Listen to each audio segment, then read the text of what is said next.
Now, she exercises in the gym, but it has also cut her appetite.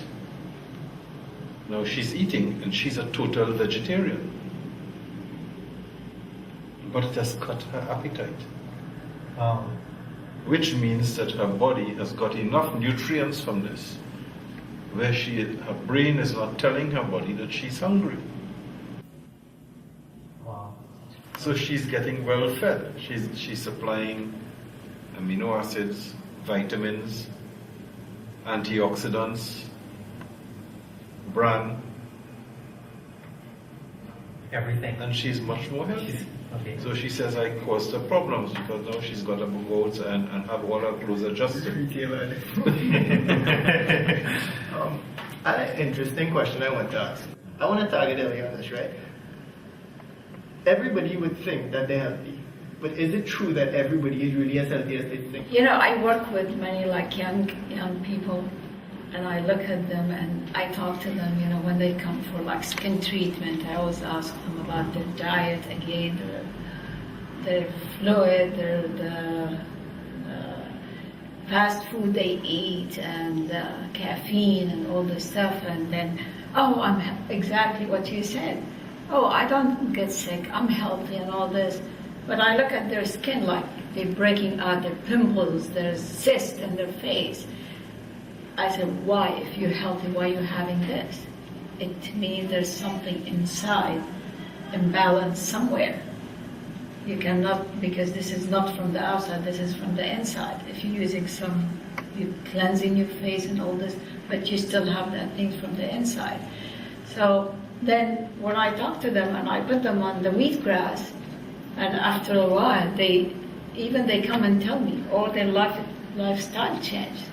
They lost the weight, the energy level, like the doctor said, exactly. The wheatgrass, there's one lady, she's in her around 30, and suddenly I didn't see her for a while, and again, you know, I always talk to her about her diet before eating the wheatgrass. And I saw her after a year, and she was really, I said, well, I haven't seen you for a while. She said, I've been really sick. And this is somebody you thought never gets sick. And so anyway, we put her on the wheatgrass within 6 weeks, because she was medically on steroid. They gave her, they could not find out what's wrong with her, asthma, high blood pressure.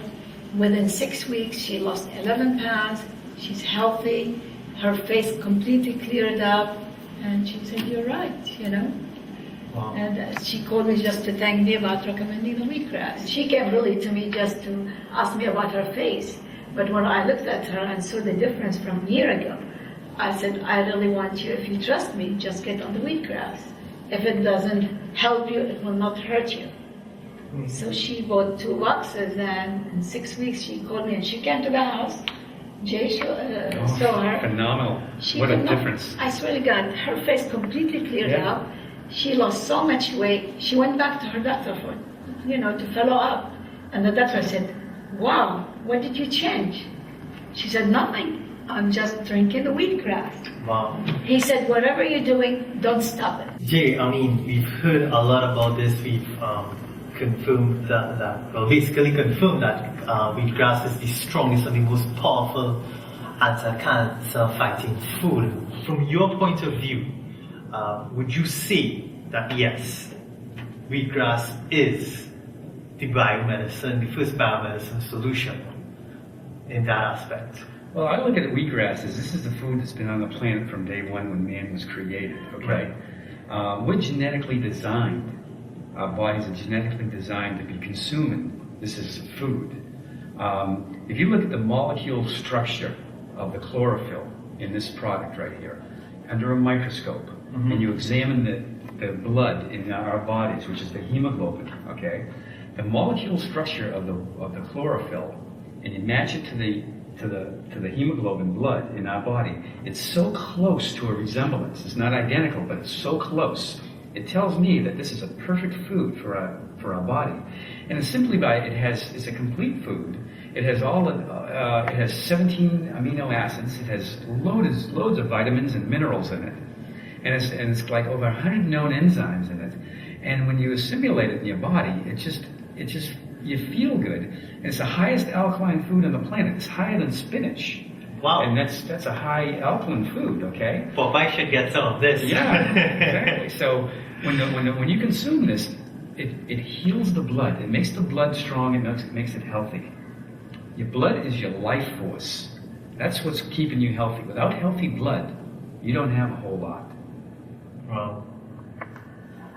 That's amazing. And well, you can agree with that, senior hematologist. Well, I mean, if your blood is, your blood has got to be, there are plenty of things about blood that you have to consider. It's got to be the right levels. It's got to be the right quality. It's got to be the right viscosity. That's something that people forget about completely. Viscosity. A lot of doctors don't even know about viscosity. And it's got to be allowed to flow through your veins and arteries, because it's blood is a living tissue. And I ask medical students sometimes, what is blood? And they can't answer. And there's a simple answer to that was taught to me by my biology teacher when I was doing my O-levels. Yeah. What if somebody asks you, what is blood? Blood is a fluid tissue. Just like mercury is a fluid element. Exactly, yeah. Blood is a fluid tissue. And it's living. And it changes. Wow. You make 1.3 million red blood cells every second. You know, one of the things as Kyle and I are here, we notice we start to talk healthy to other people at our age, the young teenagers, adolescents, all of that, and still they want to maintain a healthy lifestyle, right? They want to eat, yes, they want to have some good vegetables and stuff in there, but then they also want to have some barbecue ribs, some baby back ribs, and the beef and the lamb and the chicken, and Kyle is just nodding because he knows, for young people, right, and using the wheatgrass, in terms of balancing our diet properly, what would you say are the foods that we should try to stay away from and lean towards, and then use this in our lifestyle to change what we've been programmed to? Because growing up, I'll tell you, teenagers, we look at television, everything that we see, we syndicate, we syndicate. In terms of that aspect, using it for us, how would you recommend this usage, Dr. Mathura? I don't want to tell teenagers what to eat and what not to eat.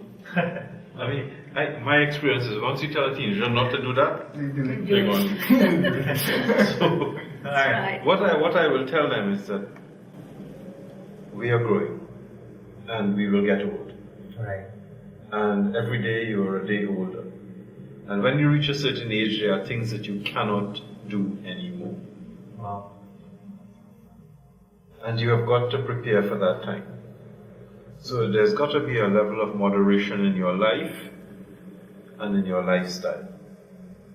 I don't want to tell you don't go and eat the baby back ribs and don't eat the Kentucky chicken and don't eat this and don't eat that.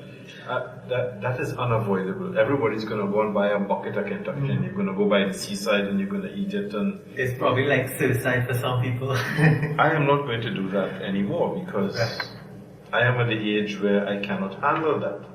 My body cannot handle it. It will do me enormous damage. Right.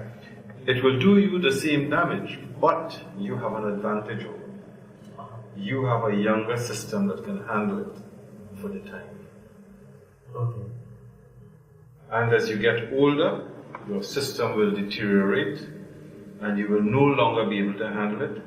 And that is the time you will damage your DNA, you will damage your chromosomes, you will damage your tissues, and you will store toxins in your body. Wow. And you will be looking like 70 years old when you are 45 or 50. That is the big difference, when you should be at the peak of your lifestyle.